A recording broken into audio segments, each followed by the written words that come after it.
Hammaga assalomu alaykum. Interyerchilarga yengil bitta avtomatizatsiya. Buni o'chiramizda, mana chiqib ketaman. Tak, buni ham o'chirib tashlaylik. Tak. Nimadan boshlaysan? QR generatordan. Bizda hozir qilayotgan proyektimizda zadaniya berilgan. Zadaniya bo'yicha odatda biz qaysi mahsulotligini ko'rsatish uchun anaqani yozardik, ssilkani yozardikda. Ssilkani endi telefonda, hozir telefonda ssilkani o'qib olsa bo'ladi-yu, lekin klient negadir dizayner QR kod qilib qo'yib, rasm qilib qo'yiladi. Endi muammo narsa bizda hozir zadaniyani ochib ko'rsataman. Nimaga muammo? Vaqt muammoda. Uni qilish muammo emas. Bu bitta anaqa QR generator ochib olib qilsa bo'ladi, lekin hozir muammo vaqtda-da. Qanaqadir oddiy narsani qilishga vaqtingizni ketkazishga ayz to'g'risi. O'shaning uchun hozir proyektim qayerdaligini topib olay.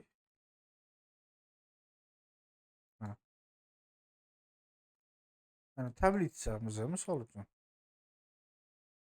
zadaniya bo'yicha mana bitta pozitsiya bergan. Pozitsiya endi olib qarasak,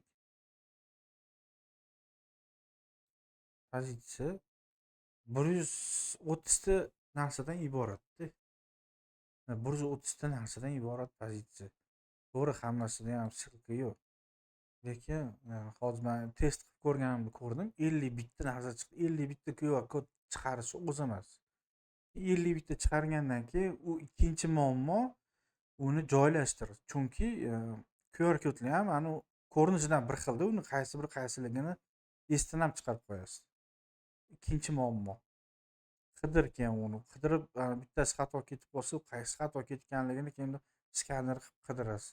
Xullas, mana shu hamma aytayotgan ishlarni nima deydi, asabbuzarliklarni anaqasi yechimini hozir men chiqardim, shuni sizlarga taqdim etib qo'yaman. Uni qo'yib chiqgan anaqa bittalab qo'yib chiqishga ham bitta qo'shimcha darslik bo'ladi. Hozir bu birinchi qismi QR kodni qo'yish kerak bo'lsa, QR kod qanaqa qo'yiladi degan darslik bo'lsa, bu birinchi qismi. Qanaqa chiqaramiz? Bunga spesialniy programmacha yasaldi. Programma ham qanaqa HTML kod orqali yasaldi. Mana buni o'chirmaysizlar, kerak bu narsa. Asosiy dvijoklar shu yerda joylashgan. Quyidagi mana bu QR code from Excel degan anaqa bor. Ochasizlar. Revit School kursimizda. Xullas, mana hech narsa yo'q. Загрузкада ham hech narsa yo'q. Obzorni bosamiz va bizga berilgan tablitsani ochamiz. Endi tablitsa har xil bo'lishi mumkin. Shuning uchun tablitsani biz o'zimizga kerak kolonkalarni tanlab olishimiz kerak. Shuning uchun quyidagicha topshiriq beryapti. Ya'ni fayl tanlandi. Endi прочитать faylni bosgin deyapti. O'qiydi. O'qigandan keyin bitta kolonka для названия папки, kolonka по ссылке.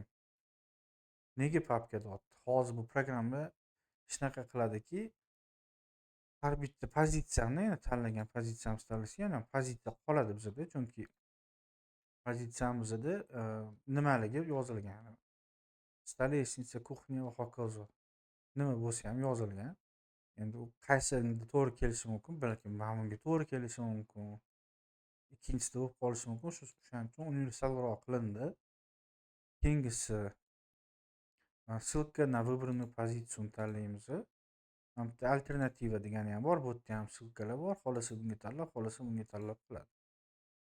Undan keyin generirni bosamiz. Mana bu yerda qilinadigan ishlar ketma-ketligi bor. Загрузка qilamiz, prочитать qilamiz, kolonkalarni tanlaymiz, generatsiyani bosamiz. Hamma QR kodni sekundda chiqardi. Keyin skachat qilamiz. Skachat qildik, ko'rib turibsizlar, ochamiz. QR pozitsiya degan chiqdi mana. Bu yerda to'g'ri alfabet bo'yicha ketdi. Numeratsiyasini qo'ymadim. Qo'ydirsa ham qilgan bo'lsa bo'ladi. Bu asosiysi mana shu. Bo'ldi, kiramiz. Hozir qidirib o'tirmaslik uchun любой bitta pozitsiyani tanlaylik. Mana bu yerda yaxshi Excelni o'zidan tanlaymiz. Stol обеденный degani bor. Shuni topamiz hozir biz. Stol обеденный. QR kod endi telefonda ko'rsata olamanmi sizlarga? Screenshot qilib tashlab qo'yarman. Hozir bo'lmasam kameram yo'q qo'yman telefonda. Screenni o'qadi. Mana qaranglar, hozir men screen tashlab o'tirmayman, nima chiqqanini yozaman. manner-matter.ru degan saytni ko'rsatyapti. Ochdim. Endi sizlar ko'rinmasa ham ko'rsatib qo'yaman. manner-matter.ru degan ochildi. Bu yerda usti dumaloq, tegi qanaqadir 6 burchakmi shunaqa yog'och teksturali stol chiqdi. IDsi 11722. Endi gapimni tasdiqi bo'lish uchun telefonimda ko'rgan narsamni aytyapman. Mana shu stol ustiga bossa endi bu yerda sizlarga ko'rinadi. Qani edi bu stolimiz? Stol обеденный. Excelda qaradik. Mana.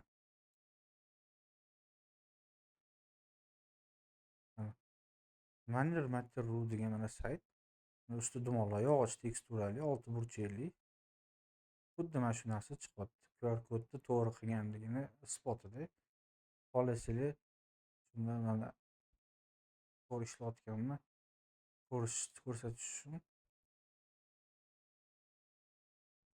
bitta son aytaylik, например, nima desam ekan? Nima qilamiz? Hozir ko'z yumib, bittasini shap etib bosamiz deb, endi tushmadi. Yana tushmay qoldi. Mana puf chiqdi. Endi pufni hozir shu pozitsiyadan topamiz. Puf. QR kodni endi hozir telefon ko'rsatmayotgani uchun boshqatdan kamerani yoqib 1 metr joydan ham olyapti kamera. loftconcept.ru degan saytda ko'rsatyapti, ochildi. Tegi noshkalari qanaqadir yog'och teksturali dumaloq rolikka o'xshagan aylanadigan bo'lmadi. Usti bejli material и такой serый abstraktniy chiziqlari bilan. Artikuli 06.645. Tak.